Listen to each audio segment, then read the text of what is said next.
నమస్తే అండి. నా పేరు కాంతిశ్రీ. నేను ఎస్వి కాలేజ్ లో డిగ్రీ ఫైనల్ ఇయర్ చదువుతున్నాను.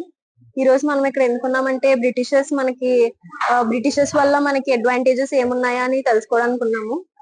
బ్రిటిషర్స్ వల్ల మనకి రైల్వే స్టేషన్స్ కూడా వాళ్ళు స్థాపించబడినవే. సతీ సహగమనం కూడా వాళ్ళు వచ్చాకే రద్దు చేయబడింది. అలాగే బాల్య వివాహాలు కూడా వాళ్ళు పెట్టిన రూల్ ప్రకారమే రద్దు చేయబడ్డాయి. వాళ్ళ వల్ల స్కూల్స్ లో కూడా ఇంగ్లీష్ మీడియం విద్య అనేది వాళ్ళ వల్లే జరిగింది. సో బ్రిటిషర్స్ మనకు రావడం వల్ల కొన్ని ఉపయోగాలు ఎలాగైతే ఉన్నాయో అలాగే డిసడ్వాంటేజెస్ కూడా అలానే ఉన్నాయి. వాళ్ళు మనల్ని బానిసలుగా చూడడం వల్ల మన ఇండియన్స్ అనే వాళ్ళు స్లేవ్స్ లాగా పనిచేయడం వల్ల మనం వాళ్ళ నుంచి విముక్తి పొందడం కోసమని చాలా మంది ఫైట్ చేశారు, ఫ్రీడమ్ ఫైటర్స్ మన కోసం. అండ్ మన ఇండియాలో పుట్టడం వల్ల మనం ఎలాంటి వాళ్ళ బాధ్యతల్ని మనం నిర్వహించి ఇలానే ఇండియాని డెవలపింగ్ కంట్రీగా ముందుకు తీసుకెళ్తామని కోరుకుంటున్నాం. 80వ స్వాతంత్ర దినోత్సవ శుభాకాంక్షలు అందరికీ ముందుగా. మరి ఈ రోజు మనం అనుభవిస్తున్నటువంటి స్వాతంత్ర్యం అనేది మరి ఆనాటి ఎంతో మంది త్యాగపూర్తుల త్యాగ ఫలంగా చెప్పాలి.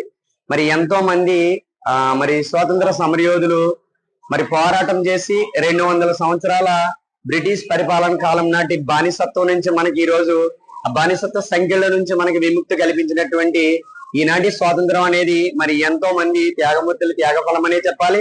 మరి ఎంతో మంది ప్రాణాలను సహితము లెక్క చేయకుండా వాళ్ళ ప్రాణాలను అర్పించినటువంటి ఆ త్యాగ ఫలమే ఈ రోజు మనం ఈనాడు స్వేచ్ఛగా జీవించగలుగుతున్నాము. స్వేచ్ఛగా మనం మాట్లాడుతూ జీవించేటువంటి హక్కుని ఈ రోజు మనందరం కూడా భారతీయులంతా కూడా సగర్వంగా చేసుకునేటువంటి కుల మతాతలకు అతీతంగా అందరూ కలిసికట్టుగా ఐక్యంగా జరుపుకునేటువంటి ఒక గొప్ప వేడుకని చెప్పాలి స్వాతంత్రం అనేది.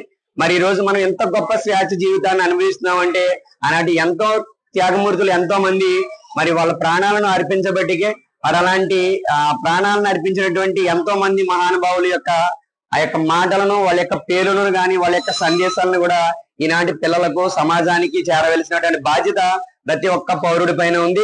రాజ్యాంగం అనేది ఈ రోజు మనం ఒక బానిసత్వం అనే సంఖ్యలో ఉన్న మనకి ఈ రోజు మన రాజ్యాంగం అనేది మనం స్వతంత్రంగా ఎలా జీవించాలి, ఎలా పరిపాలించాలి అనేటువంటి ఒక అంశాన్ని కొత్తగా మనం ఒక నడవడికను నేర్పింది మనకి రాజ్యాంగం.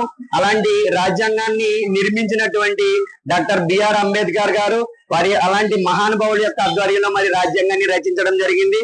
మరి ఈ రోజు అలాంటి మహానుభావుల యొక్క గొప్ప ఆలోచనల వల్ల ఈ రోజు స్వతంత్రంగా మనం పరిపాలించుకుంటూ ఒక బానిసత్వం నుంచి గొప్ప రాజ్యాంగం ద్వారా పరిపాలించుకునే అవకాశాన్ని ఈనాటి స్వతంత్రం ద్వారా మనం జరుపుకుంటూ ఉన్నాం.